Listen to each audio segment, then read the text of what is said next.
তোমরা যারা Calcutta university MA political সায়েন্সের প্রথম সেমিস্টারের ছাত্রছাত্রী আছো, তোমাদের জন্য আজকে ক্লাসটা খুবই গুরুত্বপূর্ণ। আজকে তোমাদের সিসি 2 পেপারে যে দুটো ইউনিট আছে, এই দুটো ইউনিটের আমি সাজেশন নিয়ে আলোচনা করব এবং পরীক্ষায় তোমরা অতি অবশ্যই এখান থেকে প্রশ্ন কমন পাবে। দেখো, তোমাদের ইউনিট ওয়ানে যেটা আছে, দেখো ইউনিট 1-এ 15 নম্বরের প্রশ্ন হিসাবে যেগুলো তৈরি করবে ভালো করে বুঝে নাও। প্রথম প্রশ্ন, নিটসের ক্ষমতার ইচ্ছার তত্ত্বটি বিস্তারিত আলোচনা করো।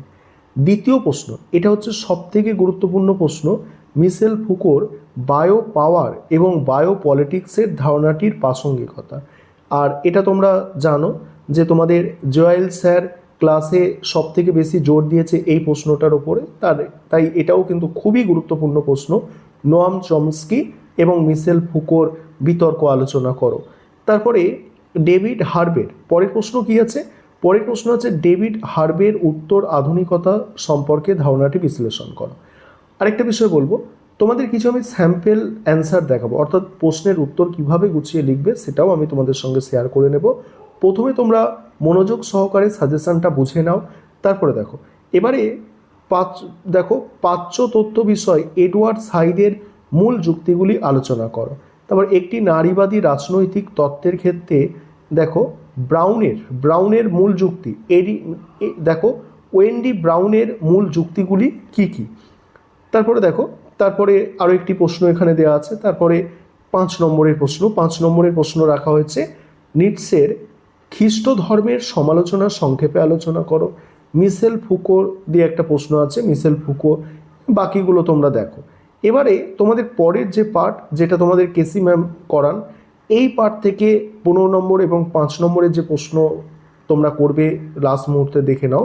আর এখানে এই পার্ট থেকে আমি অ্যান্সারটা তোমাদের আমি দেখাতে চাইছি যে এই কেসি ম্যামের পার্ট থেকে অ্যান্সারগুলো তোমরা কিভাবে গুছিয়ে লিখবে সেটা আমি তোমাদের দেখাতে চাইছি।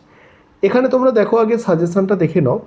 আর আরেকটা বিষয় বলি, তোমাদের কিন্তু স্টাডি মেটেরিয়াল রেডি আছে, তোমাদের প্রতিটা পেপারেরই স্টাডি মেটেরিয়াল রেডি আছে। তোমরা যারা স্টাডি মেটেরিয়াল পারচেস করতে ইচ্ছুক আছো, অবশ্যই তোমরা স্ক্রিনে দেওয়া নম্বরে যোগাযোগ করে আমাদের থেকে স্টাডি মেটেরিয়াল পারচেস করে নিতে পারো। এবারে তোমরা ইউনিট 2 এর সাজেশনটা ভালো করে দেখে নাও। আমি স্ক্রল করে যাচ্ছি, এত আলোচনায় আর যাচ্ছি না। তোমরা শেষ মুহূর্তে, কালকেই তোমাদের পরীক্ষা আছে, তোমরা এখন দেখে নাও, সাজেশনটা দেখো এবং আমি তারপরে তোমাদের এই পোর্শনের অ্যান্সারগুলোকে দেখাবো।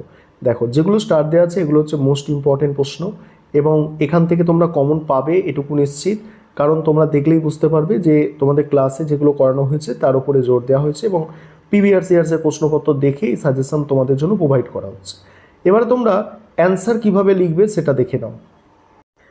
এবারে তোমরা দেখে নাও যে অ্যান্সারগুলো কিভাবে লিখবে।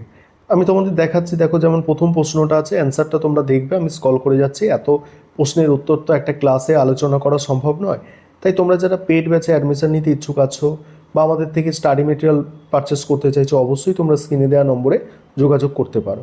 দেখো কিভাবে তোমরা অ্যান্সারগুলোকে গুছিয়ে লিখতে পারো, সেই জন্য অ্যান্সারগুলো আমি তোমাদের সঙ্গে কিছু শেয়ার করে নিচ্ছি।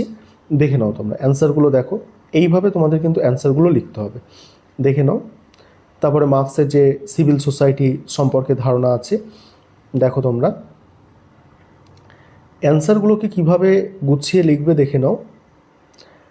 আর আবারও বলছি, তোমরা যারা পেড ব্যাচে অ্যাডমিশন নিতে চাইছো বা কোনো পেপারের স্টাডি মেটেরিয়াল পারচেস করতে চাইছো এখন পরীক্ষার সময়, যে আমাদের একটা স্টাডি মেটেরিয়াল দরকার আছে, ঠিকভাবে আমাদের কাছে অ্যান্সারগুলো লেখা নেই, তাহলে তোমরা স্টাডি মেটেরিয়ালও পারচেস করে নিতে পারো আমাদের থেকে, ঠিক আছে? দেখে নাও, তোমরা অ্যান্সার দেখে নাও কিভাবে অ্যান্সারগুলো তোমরা লিখবে। দেখো, আমি স্ক্রল করে যাচ্ছি, সম্পূর্ণ অ্যান্সারগুলো তোমরা দেখতে থাকো, আমি স্ক্রল করছি এবং তোমরা তোমাদের সুবিধা মতো এগুলো স্ক্রিনশট করে নেবে, স্ক্রিনশট করে লিখবে। দেখে নাও, এই প্রশ্নটাও খুবই গুরুত্বপূর্ণ প্রশ্ন, ঠিক আছে? আর আরেকটা জিনিস মনে রাখবে যে এটা দেখো, এই গামসির উপরিকাঠামো সুপার স্ট্রাকচার আর হেজিমনি, এটা খুবই গুরুত্বপূর্ণ প্রশ্ন।